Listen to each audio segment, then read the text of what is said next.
사립정신병원장 현진건. 생각하면 재작년 겨울 일이다. 나는 오래간만에야 고향에 돌아갔었다.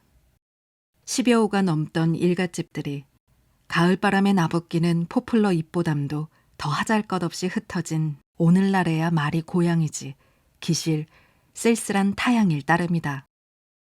비록 초가일망정 20여간이나 되는 우리 집도 5간 오막살이로 찌그러들어 성박 외따른 동리에 초라하게 남았고, 거기는 칠순에 가까운 아버지와 40이 넘은 계모가 턱을 고이고 앉았을 뿐, 아들도 남부럽지 않게 많지만은 제2 풀칠하기에 바쁜 그들은 부모님 봉양할 일은 하나도 없던 것이다. 몇 달 만에야 한 번, 몇 해 만에야 한 번 집안으로 기어드는 자식은 자식이 아니요 손님이었다. 쌀밥 한 그릇, 고깃국 한 대접을 만들어 먹이기에 아버지와 어머니가 얼마나 고심하는 것을 잘 아는 나는 얼른 대미다 보고는 선선히 일어나는 것이 항례였다. 그러나 내가 여기서 내 신세와 우리 집안 형편을 늘어놓자는 것은 아니다. 음산하고 참담한 내 동무 하나의 이야기를 기념삼아 적어두자는 것이다. 아버지 집을 총총히 뛰어나온 나의 발길은 몇 안이 되는 친구가 구락부 삼아 모이는 이군의 사랑으로 향하였다. 그들은 무조건으로 나를 환영해 주었다. 반가움, 즐거움은 이야기의 즐거움으로 옮겨갔다. 서울 형편 이야기, 글 이야기, 생각 이야기를 비롯하여 친구들의 가정에 일어난 에피소드까지 우리의 화제에 올랐다. 왕군이 어째 보이지 않나? 요새도 은행에 잘 다니나? 나는 그 사랑의 단골축의 하나인 왕군의 소식을 물어보았다. 이번 정리통에 그나마 미역국을 먹었네 하고 주인 되는 이군이 얼굴을 찌푸린다. 나는 그 말을 듣고 놀래었다. 이 왕군으로 말하면 그야말로 헐길 할 길 없는 형편이었다. 본디 서발 막대 거칠 것 없는 가난한 집안에 태어난 그는 18살의 백부에게로 출계를 하게 되었다. 양자간 덕택으로 즉시 장가는 들 수 있었으나 사람 좋은 양부는 남의 빚봉수로 말미암아 씩씩지 않은 시골 살림이 일조에 판들고 말았다. 그는 처가의 몸을 의탁하는 수밖에 없게 되었다. 그러나 처가 또한 넉넉지 못한 형세이다. 조반 석죽도 궐할 때가 많았다. 넉넉한 처가살이도 하기 어렵다 하거늘 하물며 가난한 처가살이랴. 목으로 넘어가는 밥 한 알 두 알이 바늘과 같이 그의 창자를 찔렀으리라. 이대도록 고생에 부대끼면서도 그는 얼굴 한번 찡그리는 법이 없었다. 그는 언제든지 싱글싱글 웃었다. 그는 말 한마디를 해도 웃지 않고는 못하는 낙천가였다. 서울에 올라와서 고학을 할 때 살을 애는 듯한 겨울날 속옷을 빨다가 손이 몹시 시리면 그는 벌떡 일어나 손을 쩔레쩔레 흔들며 이놈의 손가락이 벼랑간에 왜 뻣뻣해지나 하고도 웃었다. 밥을 짓다가 연기가 눈으로 들어가면 눈물이 그렁그렁한 눈을 비비면서도 그는 히히 하고 웃기를 잊지 않았다. 그 대신 그의 몸은 여지없이 말라갔다. 뼈하고 가죽으로만 접은 듯한 얼굴은 바늘로 찔러도 피 한 점 날 것 같지 않았다. 가장 기쁜 듯이 웃을 때면 입가는 마치 누비를 누벼놓은 듯이 여러 가닥 주름이 잡히었다. 만사를 웃고 지내는 그의 엄만 처가살이는 견디지 못하였던지 작년 봄에 남의 협포를 얻어 자기 식구를 끌고 나왔다. 백판으로 살림을 차리고 보니 그 궁색한 것이야 당자 아닌 나무론 상상도 못할 것이 있었으리라. 있는 친구에게 쌀되를 끼어가면서 그날을 보내던 중 여러 가지로 주선한 끝에 한 은행의 고원으로 채용이 되었었다. 25원이란 월급이 비록 적지만은 그들의 가정에겐 생명의 줄이었다. 그런데 그 줄이나마 끊어졌으니 그는 또 무엇을 하며 지낼 것인가. 더구나 그는 벌써 12살 먹은 맏딸, 8살 되는 둘째 딸, 4살 먹은 아들의 아버지가 아니냐. 아, 그러면 무엇을 먹고 산단 말인가? 나는 탄식하였다. 아, 요새는 사립정신병원장이 되셨지요? 하고 익살 잘 부리는 신군이 낄낄 웃었다. 웬 방은 이 말에 땡떼그르르 웃었다. 사립정신병원장이라니? 나는 웬 까닭을 몰라서 재쳐 물었다. 출근 오전 7시, 퇴근 오후 6시. 직무 중 면회 절대 사절. 일시라도 환자의 곁을 떠나지 못할지니 변소 출입도 엄금. 하고 신군이 복받치는 웃음을 못 참을째 방 안의 웃음소리는 또 한 번 높아졌다.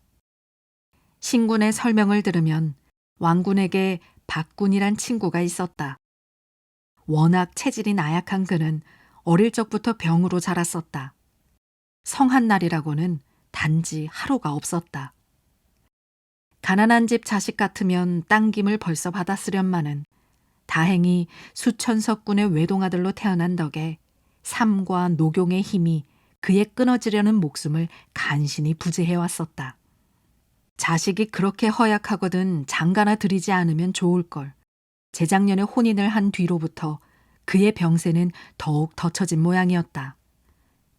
금년 봄에 첫 딸을 낳은 뒤론 그는 실성실성 정신에 이상이 생기고 말았다. 미치고 보니 자연히 찾아오는 친구도 없고 부모 친척까지 그와 오래 앉아 있기를 꺼리게 되었다. 그렇다고 병자를 내어보낼 수도 없고 혼자 한 방에 감금해 두는 것도 또한 염려스러운 일이라. 그때 왕군이 사립정신병원장이 된 것이다. 날이 마치도록 미친 이의 말벗이 되고 보호병 노릇을 하는 보수로 왕군은 한 달에 쌀 한 가마니 돈 10원씩을 받게 된 것이다. 사립정신병원장. 나는 속으로 한번 외워보았다. 나의 가슴은 한 금은밤 빛같이 캄캄해졌다. 그날 저녁에는 왕군을 만났다. 원장 영감, 인제야 퇴근하셨습니까? 하고 신군은 또 낄낄댄다. 방 안에 다시금 웃음이 터졌다. 왕군은 또한 빙그레 웃었으되 그 샛노란 얼굴엔 잠깐 검은 그림자가 지내가는 듯 하였다. 오늘은 별일 없었나? 친구들은 왕군을 중심으로 둘러앉으며 이군이 물었다. 그들의 눈에는 호기심이 번쩍이었다. 여보게 말도 말게 오늘은 정말 혼이 났네. 하고 왕군은 역시 싱글싱글 웃는다. 왜? 여러 사람의 눈은 호동그레졌다. 지랄이 점점 늘어가나 보대. 오늘은 문을 첩첩이 닫고 늘 하는 그 지랄을 하더니만 칼을 가지고 나를 찌르려고 덤비대.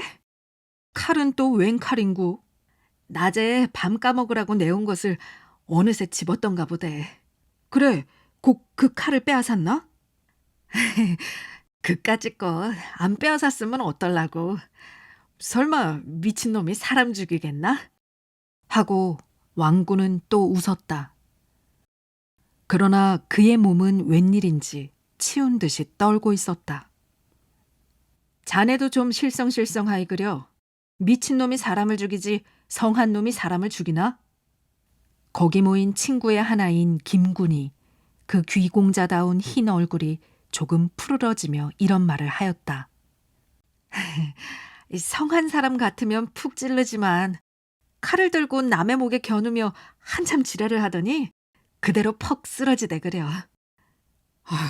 자네 오늘 운수가 좋았네.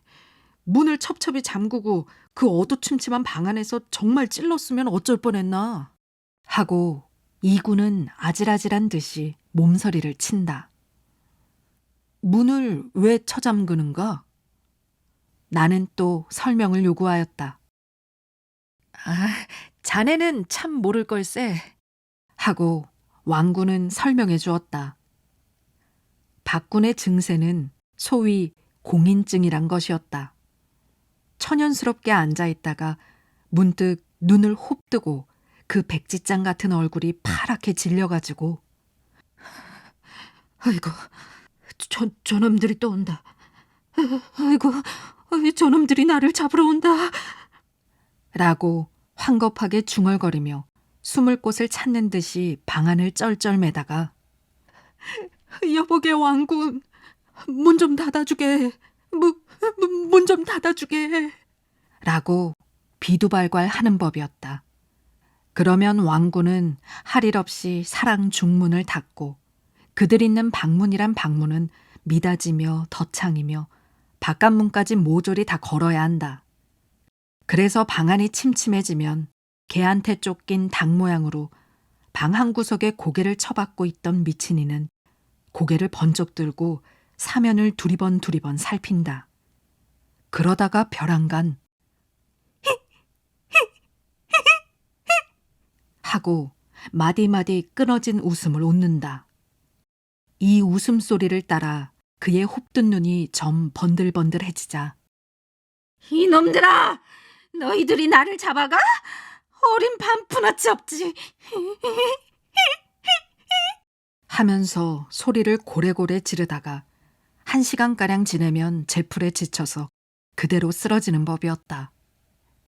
그런데 오늘도 법대로 또한 문을 다 잠그고 한참 발광을 하다가 문득 품속에서 창칼을 쑥 빼어들더니 왕군에게 달려들어 그 칼을 목에다 겨누며 이놈, 죽일 놈, 네가 나 잡으러 온 것이지. 이놈, 내 칼을 죽어봐라. 하고 소리소리 지르다가 다행히 그대로 쓰러졌다고 한다. 아휴, 자네 오늘 10년 감수는 했겠네. 하고 이군이 소리를 떨어뜨린다. 글쎄, 원작 노릇도 못 해먹겠는걸. 하고 왕군은 또 히히 웃어 보이었다.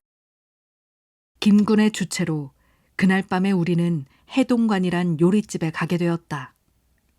일행이 거진다 외투를 걸쳤건만 왕군 홀로 옥양목 겹두루막 자락을 찬바람에 날리며 가는 다리를 꼬는 듯이 하여 걸어가는 양이 눈물겨웠다. 요리상은 벌어졌다. 셋이나 부른 기생의 기름내와 분내가 신선로 김과 한데 서리었다. 장고 소리와 가야금 가락이 서로 어우러지자 한가한 고로 웅장한 당가며 멋질리고 구슬픈 육자배기가 단 입김과 함께 둥둥 떠돌았다. 술은 여러 차례 돌았건만 나는 조금도 취해지지를 않았다. 왕군의 존재가 어쩐지 나의 마음을 어둡게 하였다. 첫째로 그의 주량이 나를 놀래게 하였다. 서울에서 고학하던 시절 학비를 넉넉히 갖다 쓰는 친구가 청요리집으로 가난한 놀이를 하려면 강권하는 것을 떨치다 못하여 배갈 한 잔에 누른 얼굴이 홍당무로 변하며 그대로 쓰러지던 그였다. 그런데 오늘 저녁엔 비록 정종일 망정 10잔이 넘었으되 조금도 취하는 기색이 보이지 않았다. 빼빼 마른 팔뚝을 반만 걷어 요리상 위에 세운 채 기생이 따라주는 대로 그는 꿀꺽꿀꺽 들이켜고 있었다. 자네 웬 술을 그렇게 먹나? 마침내 나는 왕군을 향해서 의아한 듯이 물었다. 왜? 나는 술도 못 먹는 줄 알았나? 하며 왕군은 또 히히 웃어 보였다. 여보게, 술이 어떤 줄 알고 그런 말을 하나? 한 동이를 지고는 못 가도 먹고는 간다네. 식전 해장도 3사발은 먹어야 견디네. 신군이 도리어 내 말을 의아하게 여기는 듯이 가로채더니만 여보게 왕군, 자네는 자네 말짝으로 그 눈알 만한 장 가지고는 턱이 아니 될 터이니 곧부로 하게. 그것도 좋지. 나만 그럴 것 있나? 우리 모두 곧보로 하세 그려. 곧보는 들어왔다. 처음에는 먹을 듯이 모두들 왕군의 말에 찬동을 하더니만 곱보에 술을 붓고 보니 끔찍하던지 감히 마시려 들지 않았다. 왕군 홀로 제 곱보를 기울이고 말았다. 자네들도 들게 그려 하고 한두어 번 권해보았으나 잘들 들지 않음에 저 혼자 연거푸 5잔을 들이킨다. 그는 자기의 비색한 신수와 악착한 형편을 도무지 잊은 듯 하였다. 그와 반대로 모인 중에도 자기 혼자 유쾌하고 기쁜 듯 하였다. 기생 하나가 장고를 메고 일어서자 앞장서서 얼씬덜씬 춤을 춘 이도 왕군이었다. 꽉 잠긴 목으로 남 먼저 에라 만수를 찾은 이도 왕군이었다. 놀이는 끝장날 때가 왔다. 꽹가리 소리가 사람의 귀를 찢었다. 춤추다가 쓰러지는 사람이 하나씩 둘씩 늘게 되었다. 이제 그만 가세 그려. 술이 덜 취한 이군이 마침내 이런 제의를 하였다. 우리는 그 말에 찬동을 하며 외투를 떼어 입었다. 그때에도 한 팔로 요리상을 짚고 몸을 가누지 못하면서도 아직 술병을 기울이고 있던 왕군은 문득 뽀이를 불러서 신문지를 가져오라 하였다. 신문지를 받아들자 그는 약식이며 떡 같은 것을 주섬주섬 싸기 시작하였다. 여보게, 창피하네. 그만두게. 김군이 눈썹을 찡기며 말리었다. 어떤가. 내 돈 준 것 내 가져가는데. 하고 왕군은 역시 웃으며 벌벌 떠는 손으로 쌀 것을 줍기에 바쁘다. 인제 그만 싸게. 에이, 창피스러워. 하며 김군은 고개를 돌린다. 마침내 왕군은 쌀 것을 다 싸가지고 송편과 약식이 삐죽삐죽 나오는 봉지를 들고 비슬비슬 일어선다. 그때 김군의 단골이라는 명옥이가 입을 삐죽거리면서 그 광경을 바라보다가 원장 영감 댁은 오늘 밤에 큰 잔치를 하시겠구먼 하고 비웃적거렸다. 그 말이 떨어지자마자 왕군은 나는 듯이 명옥에게로 달겨들었다. 이년 뭐이 어째? 라는 고함과 함께 왕군의 손은 철썩하고 명옥의 뺨에 올라붙었다. 명옥은 애고고 외마디 소리를 치고 쓰러짐에 왕군은 미워서 못 견디겠다는 듯이 원장 댁 큰 잔치? 큰 잔치? 라고 되뇌이면서 발길로 엎어진 계집의 허리를 찼다. 이 야단통에 왕군의 떡산 봉지는 방바닥에 떨어져 흩어졌다. 나는 이 싸움의 원인이요 사랑의 뭉치인 봉지를 얼른 주워서 방 한 구석 장고에 얹었던 자리에 올려두었다. 싸움은 벌어졌다. 김군이 명옥의 역성을 들며 왕군에게 덤빈 까닭이다. 김군은 왕군의 목덜미를 잡아 회술래를 돌리다가 이 자식이 미친놈하고 같이 있더니 미쳤나배. 왜 사람을 차며 지랄 발광을 하노? 하며 휙 뿌리침에 왕군은 비실비실 몇 걸음 걸어 나오다가 방바닥에 얼굴을 쳐박고 팍 거꾸러졌다. 그럴 겨를도 없이 엎어진 이는 벌떡 몸을 일으켜서 곧 김군에게로 달겨들었다. 우리는 황망히 그의 팔을 잡아 만류를 하였는데 그때 그의 얼굴은 지금 생각해 보아도 몸서리가 끼친다. 엎어질 때 다쳤음이리라 앙담은 이빨엔 피가 흘렀다. 그 경성 드뭇한 눈썹이 아라리 일어섰으며 핏발선 눈엔 그야말로 불이 나는 듯 하였고 이마엔 마른 가죽을 뚫고 나올 듯이 푸른 힘줄이 섰다. 그러나 그것보담도 마치 납을 끌어부은 듯한 그 얼굴빛, 실룩실룩하는 살점 하나하나이 떠는 듯한 그 꼴이란 더할 수 없이 무서웠다. 입에 거품을 버글버글 흘리고 미친놈하고 같이 있으면 어쨌단 말이야. 미쳤으면 어쨌단 말이냐. 너는 돈이 있다고. 너는 돈이 있다고. 하고 이를 빠드득 빠드득 갈아붙이며 김군을 향해 몸부림을 쳤다. 순한 양 같은 이 낙천가가 비록 취중일망정 사나운 짐승같이 날뛰며 악마보담도 더 지독한 표정을 할 줄이야 누가 꿈엔들 생각하였으랴. 간신히 뜯어 말려서 먼저 김군을 보내고 이군과 신군과 나는 이 왕군을 진정시켜서 얼마 만에야 그 요릿집 방문을 나오려 하였다.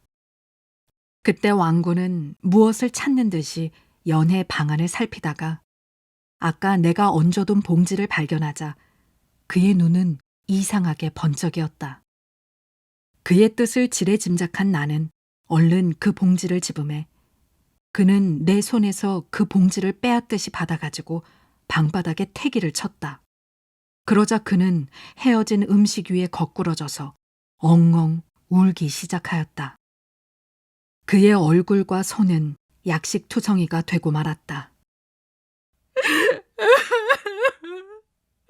복돌아, 약식 안 먹어도 산다. 복돌아, 송편 안 먹어도 산다.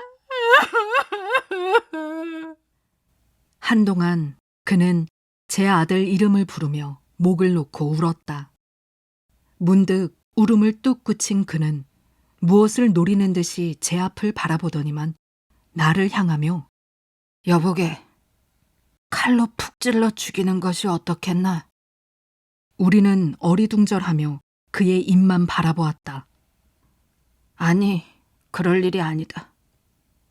고 어린 것을 칼로 찌를 것이야 있나? 차라리 목을 눌러 죽이지. 목을 누르면 내 소나기 밑에서 바득바득하겠지. 여보게, 누구를 죽인단 말인가? 마침내 나는 물어보았다. 우리 복돌이 말일세. 하나씩 하나씩 죽이는 것보다 모두 비끄럼매놓고 불을 질러버릴까? 나는 그 말을 듣고 전신에 소름이 끼치었다. 내 자식 죽이면 저희들은 성할 줄 알고? 그놈들도 내 손에 좀 죽어야 될걸? 하고 벼랑간 그는 소리쳐 웃었다. 신군이 왕군과 바로 한 이웃에 살기 때문에 우리는 그에게 취한이를 맡기고 돌아왔었다. 그 이튿날 신군의 말을 들은즉 왕군의 집에서 악머구리 때 같은 어른과 아이의 울음이 하도 요란하기에 자다가 말고 가보니 왕군의 부인은 어떻게 맞았던지 마루에 늘어진 채 갱신도 못하고 아이 새끼는 기둥 하나에 하나씩 밧줄로 친친 메어두었으며 왕군은 손에 성냥을 쥔 대로 마당에 쓰러져 쿨쿨 코를 골고 있었다고 한다. 그 다음 날 차로 나는 서울로 올라왔다. 왕군은 사립정신병원의 사무가 바빠 나를 전송해주지 못하였다. 그런 일이 있은 후 5달가량 지냈으리라. 나는 이군으로부터 편지를 받았다. 왕군이 마침내 미치고 말았다. 그는 오늘 아침에 박군을 단도로 찔러 그 자리에 죽이고 말았네. 박군의 미친 칼에 죽을 뻔하던 그는 도리어 박군을 죽이고 만 것일세. 나는 이 편지를 보고 물론 놀래었으되 어쩐지 의뢰이 생길 참극이 마침내 실현되고 만 것 같았다.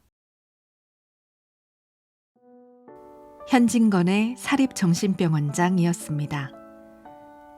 1926년 1월 개벽에 발표한 작품으로 사회적 빈곤으로 인해 한 개인이 정신적으로 파멸에 이르는 비극적 과정의 묘사를 통해 당시의 시대상을 잘 표현하고 있습니다. 물질적 결핍이 개인의 정신까지 무너뜨리는 현실을 그리며 1920년대 일제강점기 조국을 빼앗기고 경제적 수탈이 심화되던 시기의 사회적 단면을 포착하여 이를 통해 개인의 불행을 넘어 당대 사회 구조에 대한 비판의식을 강하게 드러내고 있습니다. 친구를 향한 사립정신병원장이라는 익살스러운 표현 뒤에는 절망적인 현실을 조용히 견디는 인물의 고통이 숨어 있습니다.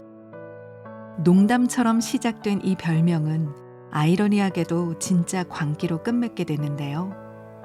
극심한 빈곤 속에서도 늘 웃음을 잃지 않던 낙천적인 친구가 더 이상 웃음으로 견딜 수 없는 상황에까지 다다르는 모습에 마음이 무거워지는 것은 작품 속 인물의 일로만 선을 그을 수 없게 하는 깊은 여운을 남깁니다. 내 곁에 누군가가 짓는 웃음 뒤의 모습도 생각하게 되고요. 쉽게 벗어날 수 없는 현실의 굴레 속에서 우리는 얼마나 견딜 수 있으며 무엇을 지키며 살아갈 수 있을까요?